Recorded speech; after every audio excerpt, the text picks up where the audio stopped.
Hey people of the VC, it's Andy Cloudy Milder. Welcome to another vinyl update from Cloudy Towers. Got a handful of great albums to show you today. I think they're all great anyway. Let's dive straight in. So this first one is from a bundle of 4 albums I bought, all related to David T. Chastain. But this first one, was only one of the 4 that I already had a different copy of, and but I hadn't heard it for years, so I put it on to spin, and I didn't stop spinning it, and I've not actually listened to the other 3 yet, so they'll come up in a future video. But the album in question is David T. Chastain's CJSS World Gone Mad. Now I mentioned I already had this one, but my copy is I think it's a US pressing, and it's just CJSS. Obviously, CJSS being the initials of the surname of Chastain, Jenkins, Skimmerhorn, and Sharp. I've had this copy for a number of years. As I say, it's a great album, but I hadn't played it for ages and forgotten just how good an album it is.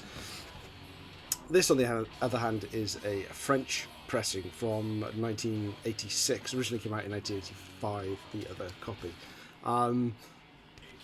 Not sure why they renamed the album to David T. Chastain's CJSS. Maybe they thought he was better known in Europe, or maybe the US copy didn't sell as well with just the bland CJSS name. Who knows? They did spell Russell Jenkins' name wrong though. But this, for me, I've spun it and spun it and spun it since I've got it in, to the detriment of not playing the 3 albums that I've never heard. First 4 tracks, absolutely amazing. Hell on Earth, No Man's Land, Communication Breakdown, and World Gone Mad. They are just the standout tracks for me, but the whole album, start to finish, a solid 9 out of 10. I love Russell Jenkins, I can't remember Jenkins because it says Jenkins on there, it's Jenkins. I love his voice, and I was so surprised when I looked on Discogs to find that he's not been credited of being in any other band or solo project from what I can tell, but his vocals are, it just sounds so good, really sort of melodic hard rock sound to them. Chastain is obviously the star of the show here. This is the inner sleeve, it's in perfect condition. I love that artwork. I love the label on this one as well. I was thinking that when I got this I would sell it on as it's a double, but I just love the way this press has been put together so much. I'll probably end up keeping both of them. What was I saying? Oh, lost my train of thought there. So CJSS, Chastain being the main guy, that's what I was talking about.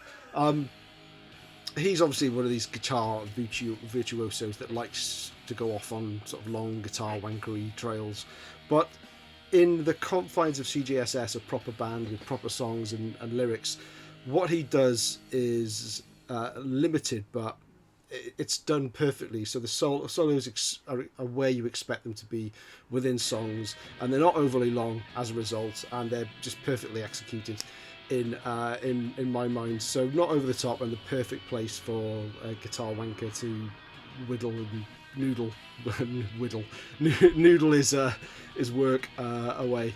But yeah, absolute tremendous sample. World Gone Mad by CJSS. Another album I picked up, which was a double, was this one. This is Wretch, and got my notes out of order there, and self-titled. Yes, I've written down World Gone Mad again, Cloudy Gone Mad. Yes, Wretch, self-titled album from 2016. This is a 2017 repress. Picture disc. I hate the way picture discs come. These end up getting all bent, and also, I mean, I've put it in a sleeve myself because I hate the way the picture discs come in these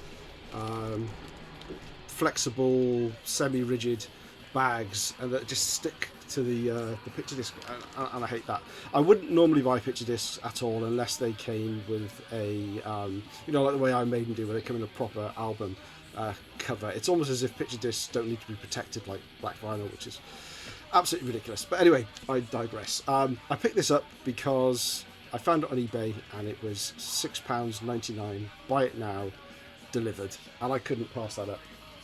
As I say, I already have a copy which I picked up when I saw them live a few years ago in signed copy, so that's special in that it's signed. But I did like the look of the picture disc too. Nicely done, and it sounds pretty good for a picture disc. It's very quiet actually, which is always good to know with a picture disc. So Wretch, what are they? They're a doom metal band from Indianapolis, US. It's just really good doom. It's not slow, drudgy doom. It's medium-paced doom, if you can imagine such a thing. Tracks to check out if you've not heard of Wretch are Bloodfinger, which is worth the price of admission alone. It is a truly amazing song, and can't read the picture, just red on black. Icebound is the other song here I think you should really check out. Yeah, another tremendous album. If I was to say to you the next album was from a Scottish one-man blackened speed punk thrash metal outfit, you'd expect me to show Hellripper, I'm sure, but no. What I've got for you is Venom Wolf with Storm Riding Power. Again, signed by the man himself, Duncan McLaren, and this is in the same ballpark as Hellripper, but a completely different team. And I'm not going to mention the other chap again, certainly in this review, because this guy and his outfit needs no. It doesn't compare really. I mean, it's a similar genre. I'm falling over my words left, right, and centre here. So let's get back on it. So a 2018 release from Iron Pegasus Records. It's a German label. This is 32 minutes of relentless mayhem, as I say, speedy, punky, blackened vocals, thrash metal, solid from start to finish. Songs that I thoroughly recommend you checking out are Graveyard Violence, Dogs of Darkness, Blood Ritual, and that last track, Bone Reaper. It is a thoroughly consistent album from start to finish. So Duncan does vocals, guitars, bass, and drums, and it contains no edits, no triggers, no punch-ins, no drum machines, only complete takes are real. But definitely worth checking out if you're a fan of this genre. Comes with a nice inner sleeve with the various thank yous and logos and lyrics, and black vinyl. But a good find. I found this on Bandcamp when I was looking for. I was just searching for some Scottish metal, and that's what I found. Okay. That's Venom Wolf. But if I was to say to you, the next album was by a one-man blackened speed metal thrash outfit from Scotland, you probably would expect me to show Hellripper. So here is some Hellripper, and this is Coagulating Darkness. This is the 2021 repress on Diabolic Might Records of originally 2017. This came out, but I've been hoping for a reissue of this for some time, because this is my favourite Hellripper release to date. It's the first album I heard from James McBain, and I have it on tape and CD already. Conduit Closing is probably one of the, I think it was the first track I remember listening to, but it's certainly my favourite Hellripper track to date. If you had to push me for one. What I like about the songs here is if you actually take time to read the lyrics and look into some of the stories, they're actually based on true stories, myths, legends maybe, but it's more than just sort of made up lyrics. Annalise, for instance, is based on Annalise Michel. She was possessed and was basically she ended up, I think, starving to death under the protection of the Catholic Church, and people went to jail over it. There's been films made of it, but it was. I wasn't aware of the story, or maybe I was, but I didn't really know the details. But I googled it up, and that was interesting to read. Demdike, in a League with the Devil, is based on the trials of the Pendle Witches, which happened around 1612. So I learned my history through heavy metal. It's not just through Iron Maiden songs that I learned it either. I'm learning it through Hellripper too. Within the Everlasting Hellfire, great track. Say Conduit Closing, my favourite track of all the Hellripper so far. But fantastic, very pleased to get this on vinyl. I'd even set myself a it's just a Diabolic Night flyer. There's a catalogue with a bit of a high roller thing there.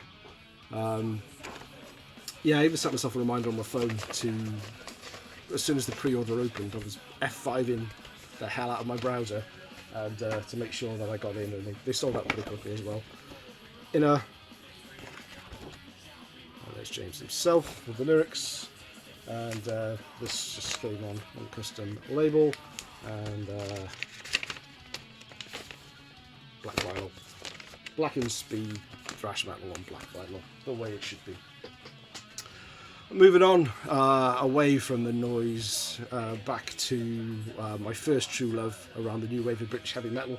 Now, this is a band that was first formed in the era of the new wave of British heavy metal.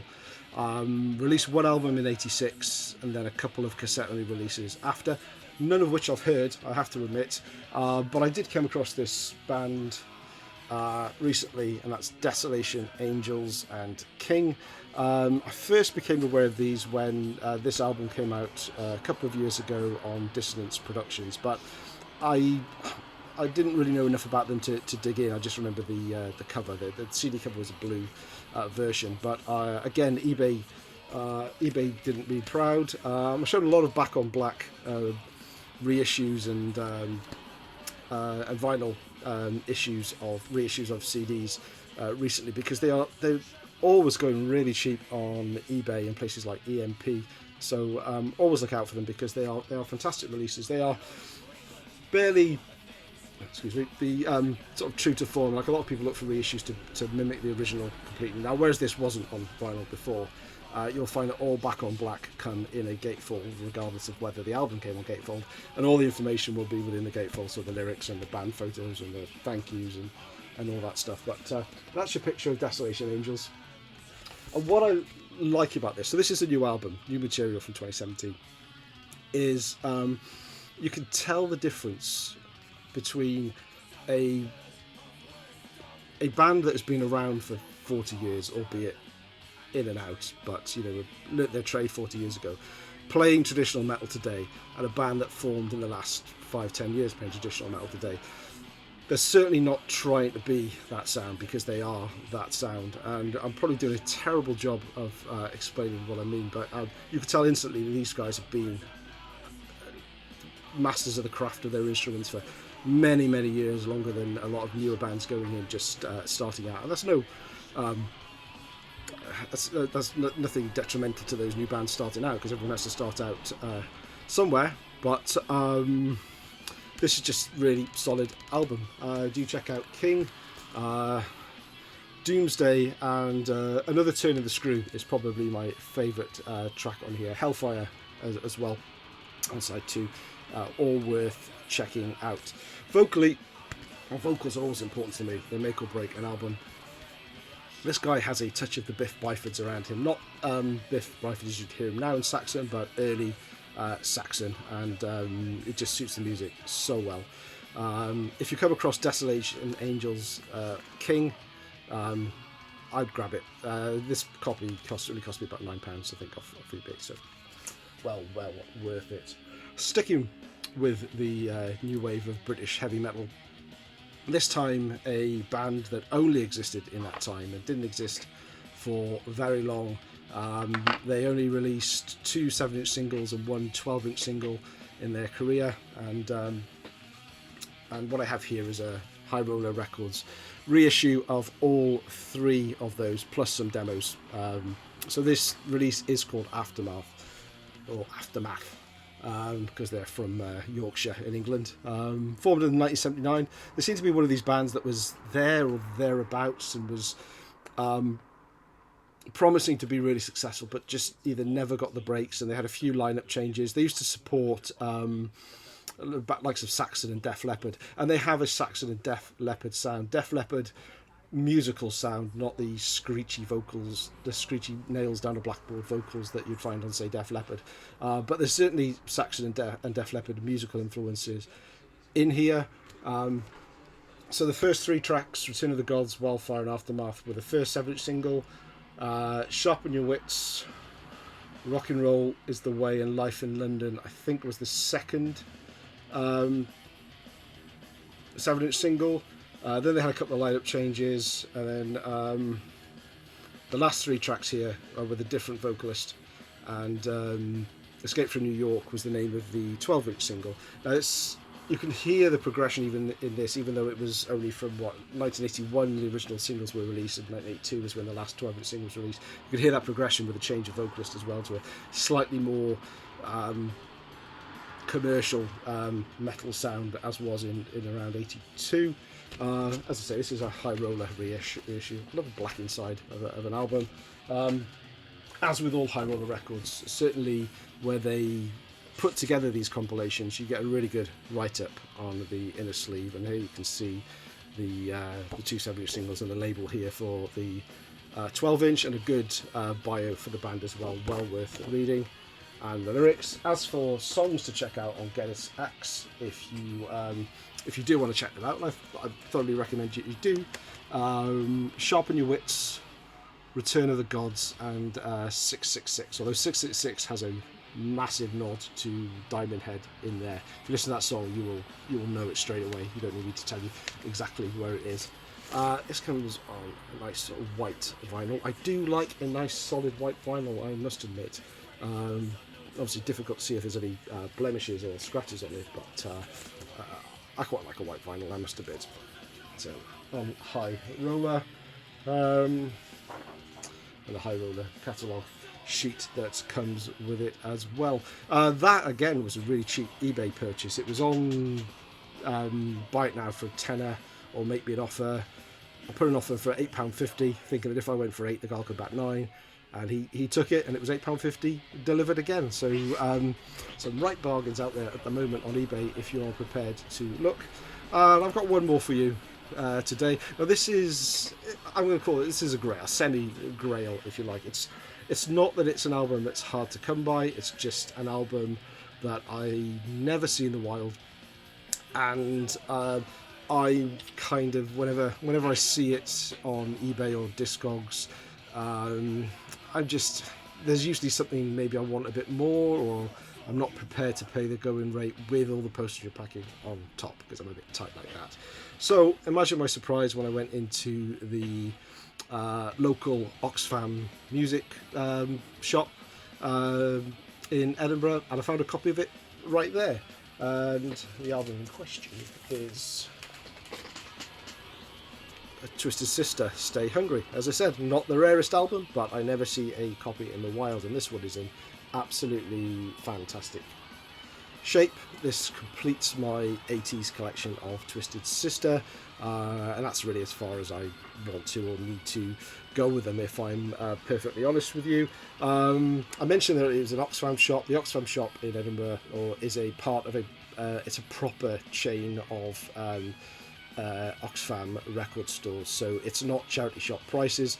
You pay the going rate for a record, so I paid the going rate for a record, as I wasn't prepared to do online, but obviously I got it without having to pay the additional postage and packing that would go along with it with an online purchase. The funny thing, or funny for me, was it's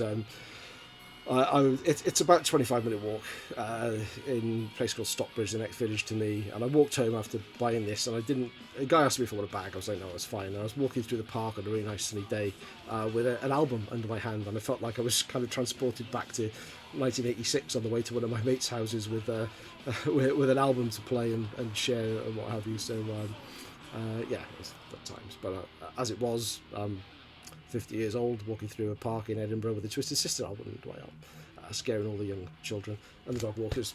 But there we go.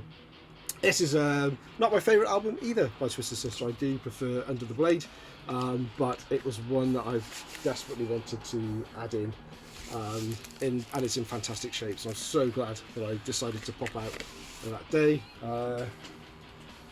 The inner sleeve is slightly yellowing as you'd expect with the age, but play it loud, mother.